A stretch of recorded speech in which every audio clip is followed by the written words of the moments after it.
if you know who I am, I'm your father. Anyways, hope we're all keeping well today. Before I get started, make sure you comment, like, subscribe and share. Now, I love going back to her.ie. Do I know why? Maybe she makes me feel stuff at night that I've never felt before downstairs. However, they actually have some interesting, insightful articles into how women act and behave on dates in Ireland and their mindset and everything else, and I think it provides an excellent opportunity to really delve deep into their mindset, so to speak, and to decode the language that they put on blogs and articles and whatnot. So let's get started. As per usual, it's the shifty first dates segment in relation to relationships. Genie Mac. Anyways, week 16, mixed emotions. Last week, a few of our readers shared their experience with online dating site Plenty of Fish, and it turns out that you guys have a lot to say on the matter. But the funny thing is that a lot of women I've come across or talked to, their primary source of dating online or using online dating apps is Tinder. Bumble is there, yes, but it's a whole pile of crap, to be honest. It's really bad. Like, I've matched with a few girls way back when and didn't get anything from them. I think it's more so a validation thing that they don't reply to you. As I've mentioned numerous amounts of times, is that you can place their interest into 3 levels on Tinder. The third and the lowest level is that they swipe left. Number 2 is that they swipe right but don't engage. And number 3 is that they swipe right and engage and a date is set. Now, some girls want to talk to you just for that bit of validation and attention, but hey, women, huh? We've had a good few emails over the past few days with stories about men that you've met on the site, so we've picked another 2 tales to share. And these have to mention, guys and girls, whoever listens to this video, send me an email or a VM through Spotify or whatever the case may be, and share your experience with me, because I just love to hear your experiences. Like, we've hit more or less 1,000 plays altogether through streaming services, so that's absolutely unreal. With that being said, thank you very much. Like, I don't take this for granted whatsoever. I do this for fun, but I'm glad other people listening, and that's a whole bunch of appreciation for me, from me to you. First up is Sharon, who has a lovely story of how she met her other half in spite of the world conspiring against them. Spaghetti-o, sounds like he must have been a bold boy. Hi, I was just reading your article on Puff and decided to give an input. Winky face. That's actually a smiley face, never mind. After a 4-year relationship that flickered out. Well, now, let me spit some facts at you. A 4-year relationship does not flicker out just like that. It's going to happen over time, either with the boyfriend getting too much into his family, not doing things right, not staying on his grind, or he's putting her on a pedestal. Or the other thing is that she's just losing interest, or she monkey branched to a better option. So, and the thing is as well, is that women and men do this as well, but tend to break up in their heads with you way before the actual breakup has occurred. I can tell you this from experience. I can tell you this from experience with friends, that they're like, oh, I don't know what happened. Oh, it was just, like, it just came out. It just kicked me in the nuts and ran away. Blindsided them. They didn't know it was coming on her face. But if you understand the signals that she's giving you, that she's losing her interest in you, then yeah, maybe it's salvageable. But she will break up with you a long time before the actual real breakup happens. It's a mental breakup. I did it before as well. But if you don't want to be with someone, just call it quits and move on with your life. There's no point keeping someone around just for the attention and validation, because that's what unhealthy people do. People who are mentally not secure or insecure, is particularly girls in this matter, is that they will keep someone around while they go off with someone else because they don't want to lose that source of security. But for a girl who is secure in herself and that, well, break it off with them, take time to heal, take time to recover mentally, and then go off with another guy within a week. Carrying on. And she was thrown into the deep end of the relationship, mind you, of being single, sorry. It was scary at first, but my friend recommended POF as a distraction and a way to pass some time. Ooh, a distraction you say, don't you mean validation and attention? I made my account complete with best pics. I made my account complete with best pics and short but sweet about me. Sounds like a 5-year-old wrote that. I was on it for months and had so much fun. I went on loads of great dates and I'm still friendly with 1 or 2 guys who are nice but not quite boyfriend material. Okay, let me break this down for you. I've had lots of fun, aka went around on dates, possibly sleeping with a good bunch of them. Now, looking at the fact that she was in a 4-year relationship, happened to me when I was in a relationship as well. You make up for lost time. You sleep around, you'll make up for lost time. But as I said about men and women who sleep with a lot of people, is that they lose the ability to pair bond in the future when they have children and everything else and want to eventually settle down with someone. If you're into that, each to their own. And who are nice but quite boyfriend material. These are your orbiters. These are the people that she likes platonically because they give her the attention. Now, they're not getting anything in return. But the thing is that if you act you're like her boyfriend, even though she's not interested in you, you're going to have all the perks of being a boyfriend, minus the frisky time. You know, I hope that made sense. But not quite boyfriend material. No. Who are nice, but not boyfriend material, are they? Very iffy. Orbiters. That's what they are. Didn't catch your attention. I was having so much fun that I didn't want to get into a relationship. Yeah, because, you know, probably sleeping around a lot of people. Of course you want to get into a relationship and settle down. Until this one guy came along. The one guy to catch her eye. Possibly the bad boy, possibly the man who's a higher status, possibly a man who has really tight game. His profile stood out like a sore thumb. He seemed too good to be true. Cool, fun, hot, and everything I'm into. Yeah, probably gave her the tingles. Because we have to remember, the main thing with dating profiles is that they're extremely subjective. It's all based on looks. You're not going to know someone's personality just by a photo of a girl in their bikini with their babs hanging out. What's that going to tell you? That she's a down-to-earth girl who likes to drink fair trade coffee? Not necessarily. Moving on with it. We chatted for a while, but due to a mix-up on POF, my account was... What was the mix-up? I thought... If that were me, my mind tells me there.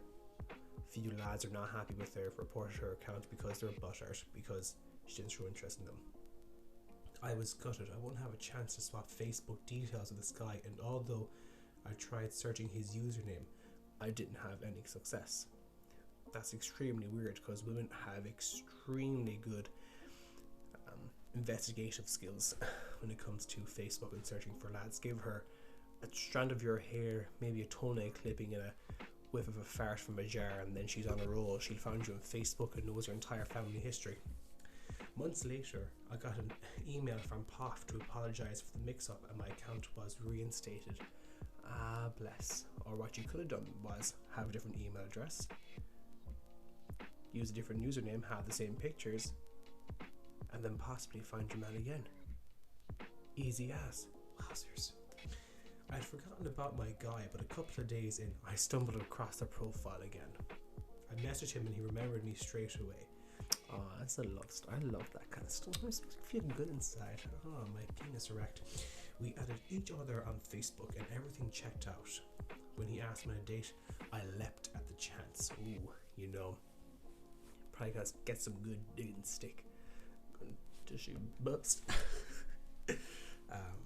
Our first date began with evening drinks after work and ended up with a nightclub and staying out till 5 a.m. Right.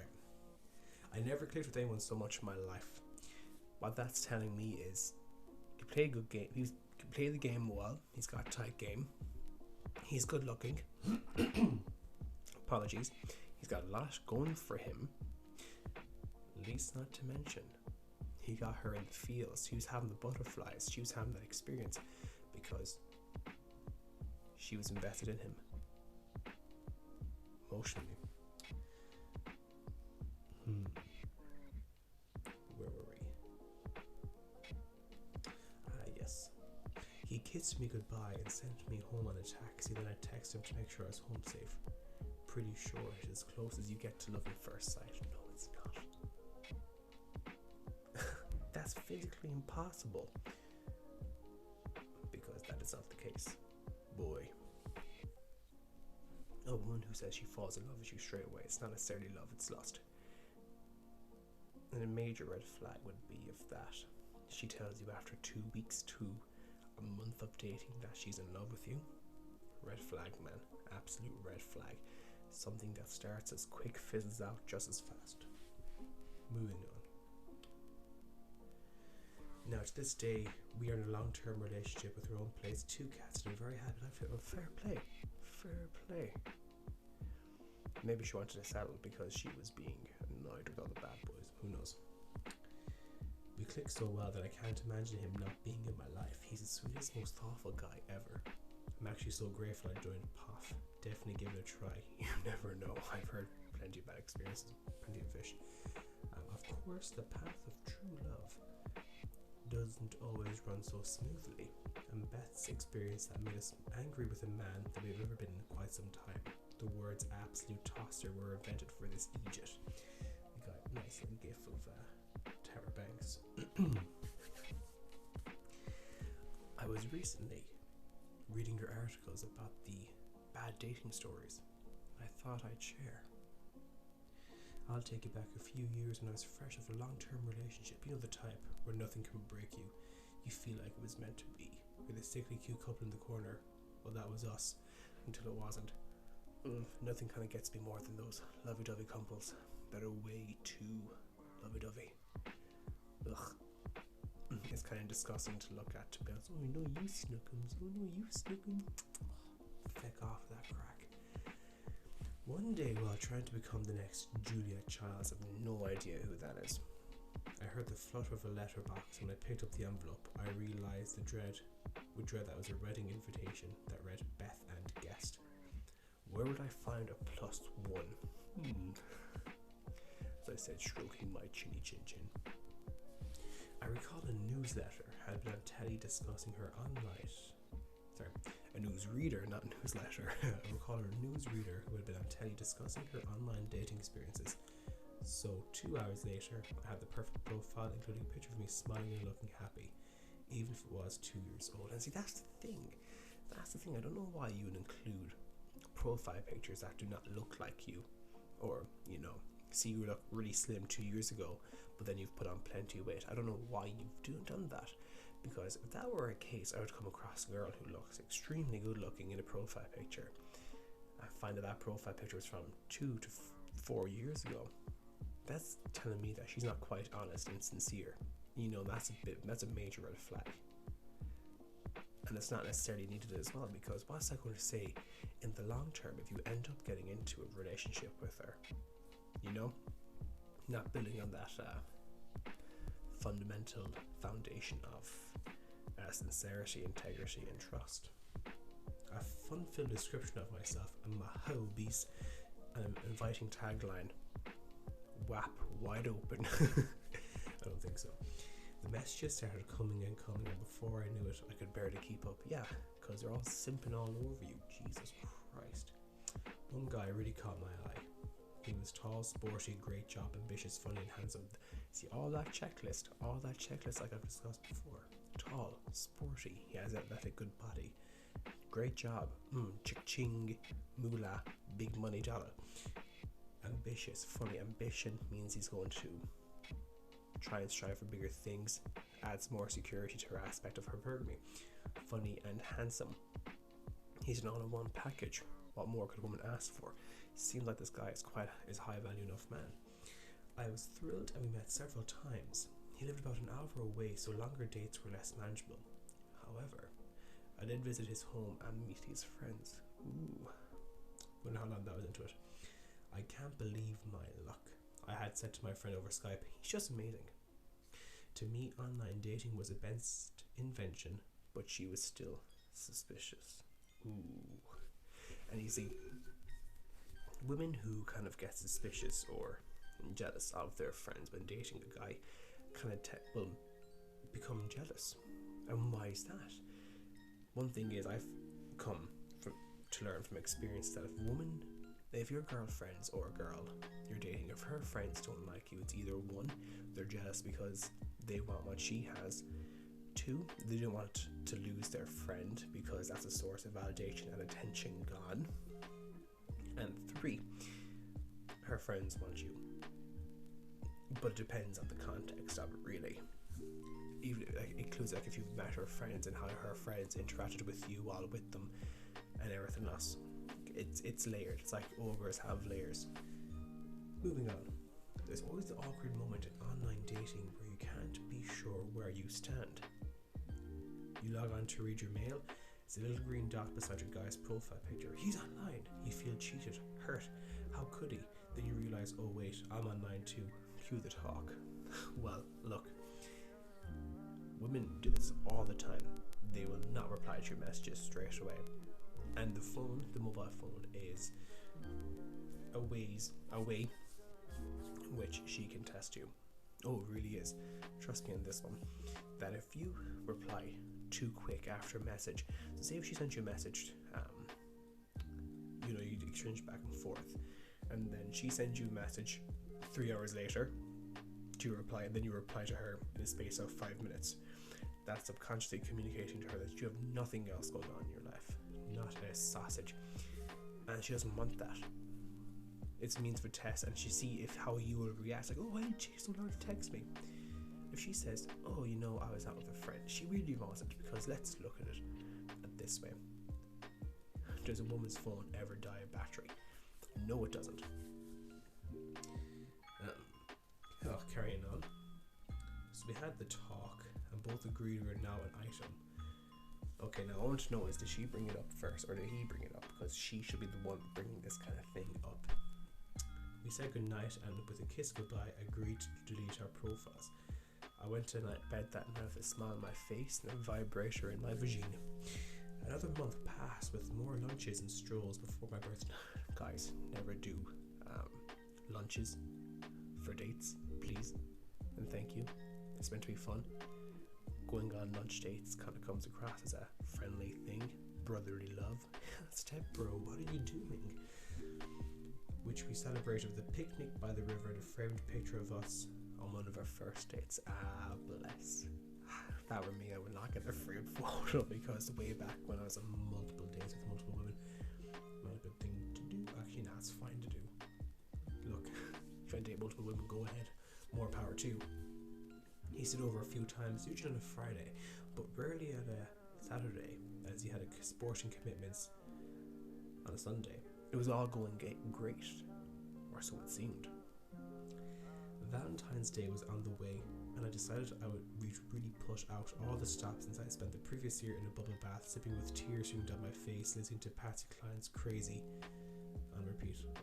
I don't know what that song is, but I'd be listening to maybe Joji, Yeah Right, or what else now? The Weekend, Call Out My Name, maybe even, what's a really depressing one? Crap. But you know what's an absolute bop? The second half to Kissland. The song Kissland on The Weeknd's album Kissland. That's that bass drop into the second part. Oh baby, so good. He suggested a little Italian restaurant on the beach not far from my hometown. He said he would pick me up, and we stayed in nearby hotels. I had visions of roses and chocolates, moving a little box out of the red ribbon with a special gift in it just for me. Women, get these expectations out of your head that this kind of thing is going to happen constantly. And you know what that's coming from? Media and movies. If you're constantly thinking, oh, roses, blah, blah, blah, oh my god, yeah, get that out of your head, because that's not going to be the reality of it. Realistically, it should not be done. Dinner was at 7:30, so by 6:30 I was picture perfect. donned the black dress, had my hair blow dried, and paid a visit to the beautician.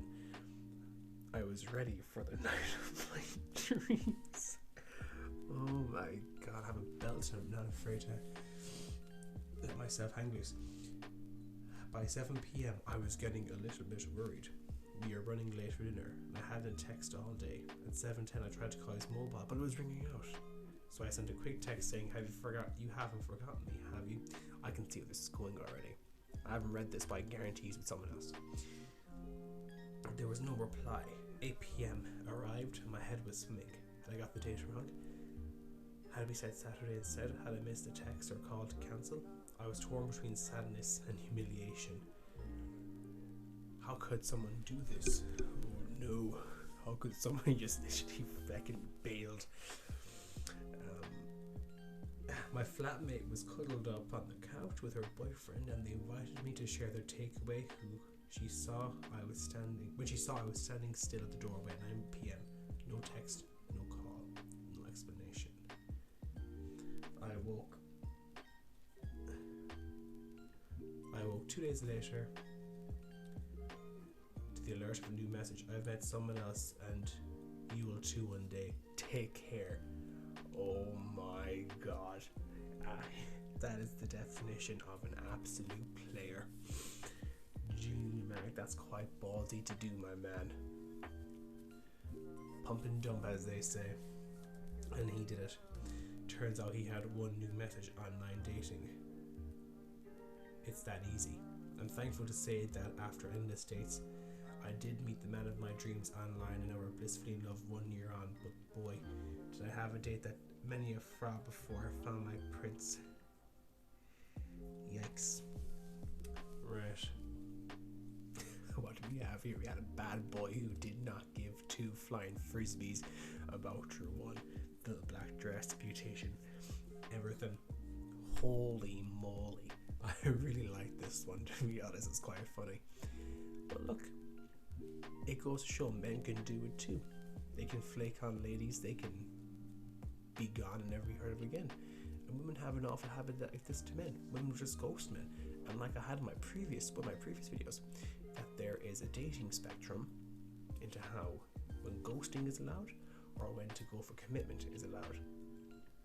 So you know, women, you can't be angry at men if they flake in you if you're going out making a dating spectrum and having sugar tons of expectations and everything from men. Get rid of this fantasy land. She was probably so hung up in how she saw him, she was missing out on red flags. Why? Because her emotion was overriding her logic. That's how it tends to be. Men can get into this pitfall as well. But my thing with men is look at love objectively. Yes, enjoy the things of being in love, but never lose sight of the red flags and everything that are in your vision. That being said, that's all the time I have for. Make sure you like, comment, subscribe, share. Check me on Spotify. It's just my YouTube videos, but I'm there for you to listen to them on the go.